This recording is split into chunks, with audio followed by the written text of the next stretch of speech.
It was a wild weekend, both in U.S. football terms and also in the RLCS. It was absolutely nuts. European Rocket League put on an all-time peak performance. At the same time, the North American Open qualifiers saw a top 4 team be knocked out before the main event and a couple other upsets throughout the way. So we're going to break it all down here now. We're going to start in Europe, and then we'll move over to the North America stuff. We might do a further video on why Europe looks so good, maybe on a Wednesday or something like that, but we'll see if I can get to it because it's a busy week. But let's just talk about the recap here with a couple highlights sprinkled in. So let's move over to Liquipedia, our best friend. K-Corp taking down the first regional. We'll start in Swiss, and then we'll come back to that finals or to that insane top 4 bracket because it was pretty nuts. K-Corp went perfect throughout the tournament. Not a huge surprise, I think. I think a lot of people were like, it's Vitality or K-Corp. Who's going to win this? The pros even power rank K-Corp slightly better than Vitality. Gentlemates, maybe a small surprise because they came through the lower bracket of the Open qualifiers.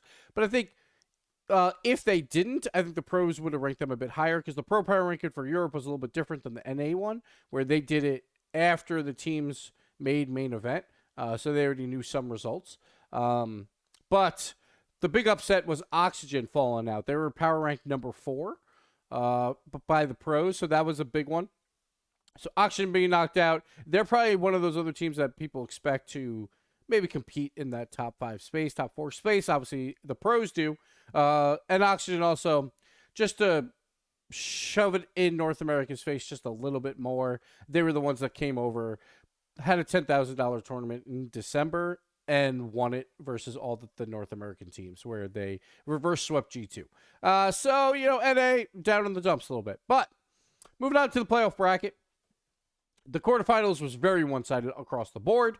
So that first day, very, very bad, but that's fine. That happens. It's sports, right? You can't always expect a great overtime thriller, right? So moving on, though, to the top 4, that's where we got the meat. The meat of this tournament was insane. BDS and K-Corp, we'll start there. BDS goes up 3-0 in the series. Like, well, it's over. There's about a 1% chance for a team to come back and win it. Well, K-Corp's like, we've done it before. Vatira and Rice have done it before, so why not do it again? The reverse sweep coming out by K-Corp. Absolute insanity.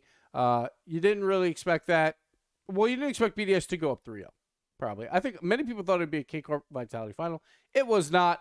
We'll get to that series here real quick. Gentlemates and Vitality.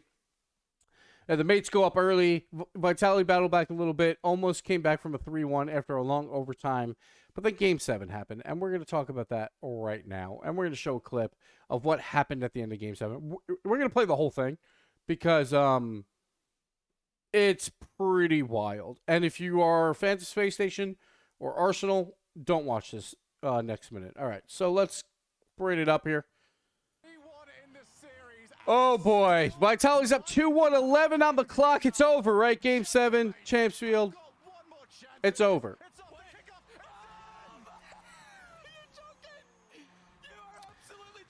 Alpha. Look at Alpha. That's the only thing that matters.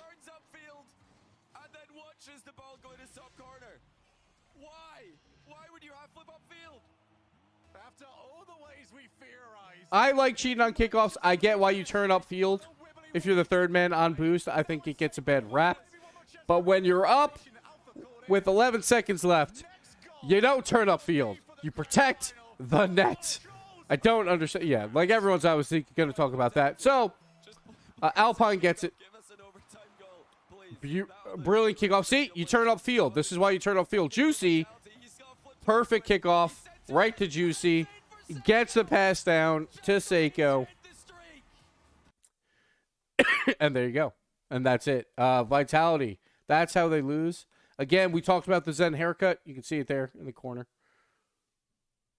Don't cut off your hair if you win a world championship. Just don't do it. Just don't do it. That's on a previous video, but oh boy. Oh boy. That was something. Like kickoffs, I think are not watched enough.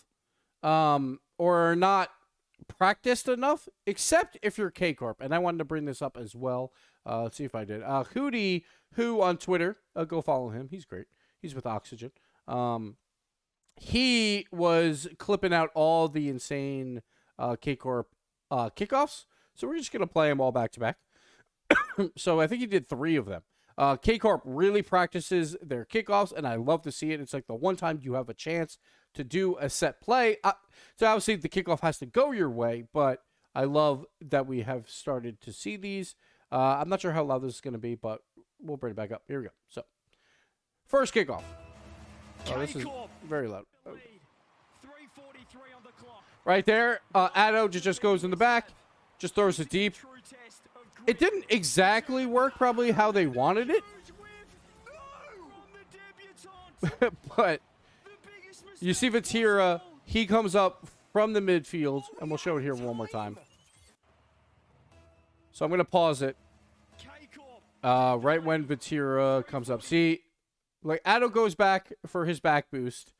Monkey Moon just does a generic, like, I'm going to do my speed kickoff and throw it deep. Vatira goes to demo. Right there. He makes Drawley miss or turn away. He demos the third man on Exotic, who's grabbing the boost. So they're going to have a boost advantage here, right? Monkey Moon will get his mid boost. Drawley's going to get his boost too at some point. But Vatira is lurking. He gets a demo. It could turn into a pass and play for him, like, if needed. But instead, he goes for that demo. So then they kind of just throw it away. Normally here, you would probably have, like, Addo maybe pass it out to Rise because there's a lot of space. But instead, he just throws it deep. And it just works. You know, like, that shouldn't have worked necessarily, but I still like the idea and the planning behind it. But that's only the first one. That one's not as exciting, right? So we're going to go back. You might hear a little audio while we're doing it. Here's another one. This one, I believe, is much better. I haven't watched these exactly back, but I know which ones are probably coming, so we'll see. Play number 2. We might just do this as the European recap at this point. We'll see. One of the most prolific goal scorers in the final 10 seconds of a game. All right, here we go. The double kickoff planned out right at the end. Then again, demos by Addo. We talked about it in my top players list. Addo's on there because of his physical play, and this play works out. Addo demoed one and bumped another in net. Getting it done, so we're going to pause it here right as this kickoff starts. All right, so we got Rise and Addo both going for it. Normally, they knew who was going to go for it. It was going to be Juicy on that right side, or they expected that. You have Rise just push the ball first, just slightly faster than Addo's there to, like, cover the bank shots, basically, and just push the ball out and get a lot of offensive pressure.